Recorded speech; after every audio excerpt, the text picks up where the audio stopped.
All right, so we're out working with Miss Penny today here.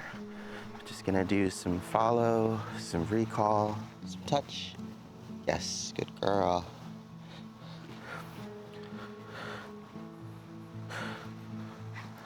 The follow and recall will be good just for her maintaining focus and being rewarded. Seeing which way we're going and just following us along, which is really good.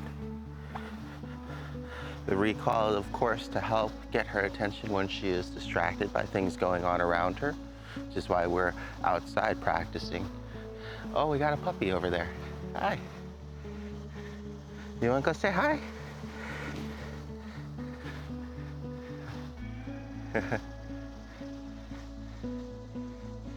She's very friendly if you want to say hi.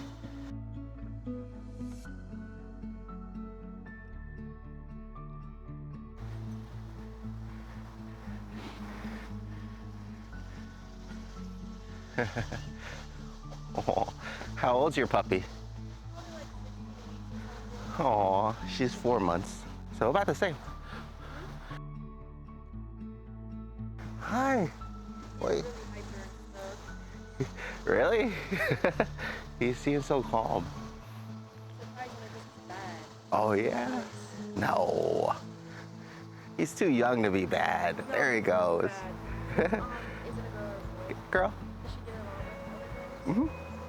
She's very friendly. She's a little shy too, so this is good. Yeah, no problem. I'll get her back over here. It was nice meeting you guys. Hopefully I'll see you again. Aw, you too. Sorry, big guy. Penny. You have to go to the bathroom too, huh? Let's see.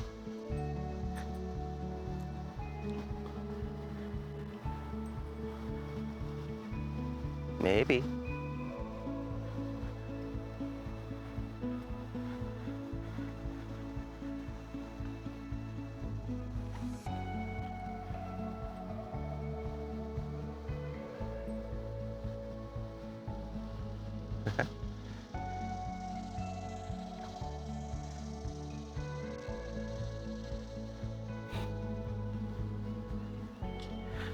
So all I'm doing right now is just following her around, making sure she has some extra leash, seeing if she needs to go potty or if she's just still exploring. Aww. Penny, come. Oh, good girl, good girl. This way.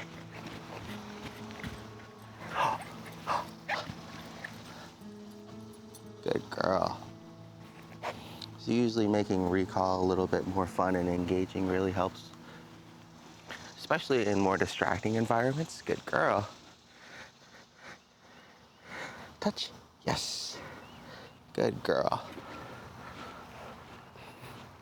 That was good though. At least she got to run around and play with her friend for a bit. Oh, we lost the camera. Okay, there we go. Good girl. Yes. Oh, good sit. Touch. Yes. Good girl. I'm trying to start with touch really close and obvious in front of her. That way it's really easy to hit, and then eventually I want her to kind of touch either in the heel or touch me, myself, and then right now we've at least graduated to her touching an empty spot, right? And then reaching for a reward, whereas before we started putting the reward in to kind of lure her in. Penny, touch. Getting distracted.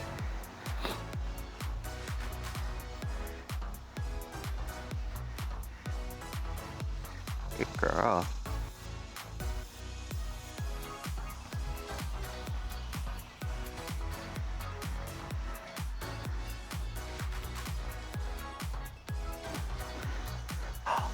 Come. Yes, good girl. Good job.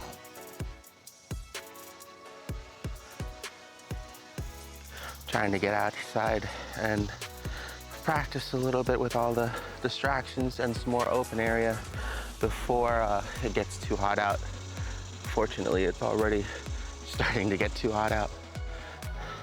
But at least she got to make a friend, have a little bit of a break. Oh, very good. And that there is really good as well. Just kind of marking and rewarding her for coming back on her own without having to be prompted. It's a really good habit for her to get into, to just kind of check in where you are and come all the way back on her own. Good girl, good follow. Penny. Oh, yes, good girl. Perfect. Good job.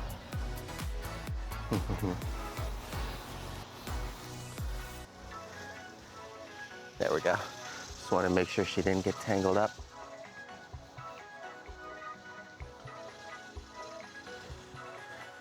Yes.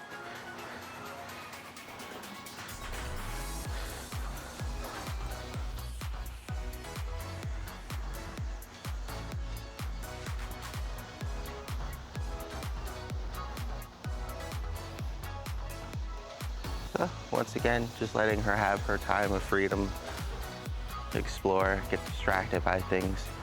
So it'll be important too, because sometimes pups just don't want to recall if it's just constantly pulling them away from things that they're interested in. So giving those little breaks in there, letting her have some of her own like personal time to enjoy, and then just really rewarding her when she comes back on her own or when you prompt her to. What I'll do is I'll walk with her a little bit here.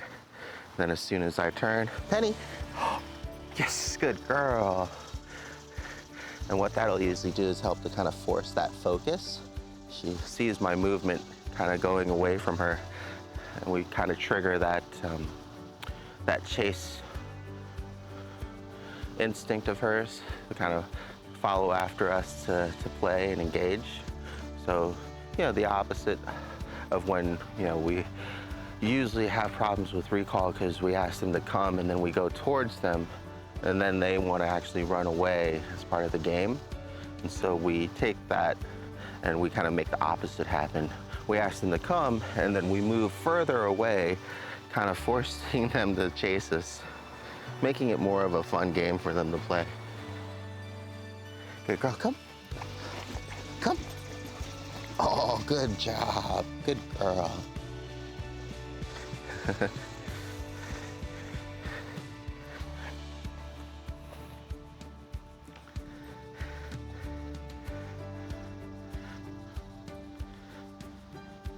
And then of course we have leash pressure as well. When she hits the end of the leash, right now it's just gonna be a boundary. Yes, good girl. But if she comes back on her own, you're gonna go ahead and reward that as well. Kind of like when we're walking on a much shorter leash. It's always important that you are just kind of being very mindful for what you're practicing, right? So if we're practicing leash pressure, we want to try to get the leash tight and then not give any extra help or a little extra tug on the leash. So actually just playing around with only leash pressure. Whereas if we're going for practicing her verbal response or her auditory response, making sure that there isn't any pressure on the leash and then asking her to come, you know, getting her attention with her name.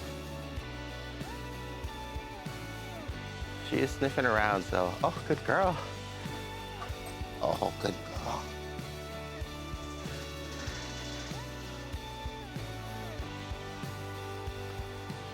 Good girl. All right.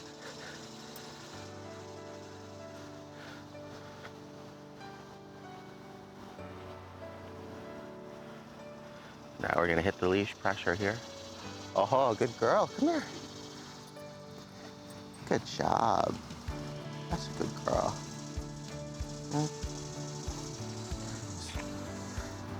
So right now in this beginning parts of her training, she's doing really well. So I'm not having to force or correct anything. All I'm doing is giving her opportunities to succeed in what we're doing and then just rewarding her And we're just practicing that over and over again. And it's important to get that kind of practice in different environments, because all the distractions are really part of the thing that you really have to work through, usually with puppies. It's good to warm up and get the basics and understanding of a new concept inside, where it's nice and quiet and she can actually focus a lot better. But it's actually really good once you get past that point to actually practice with distractions in the real world that just come up. Good girl. Yeah. All right. I'm gonna go ahead and take a little bit of a break now and get some water for both of us. She did really good though.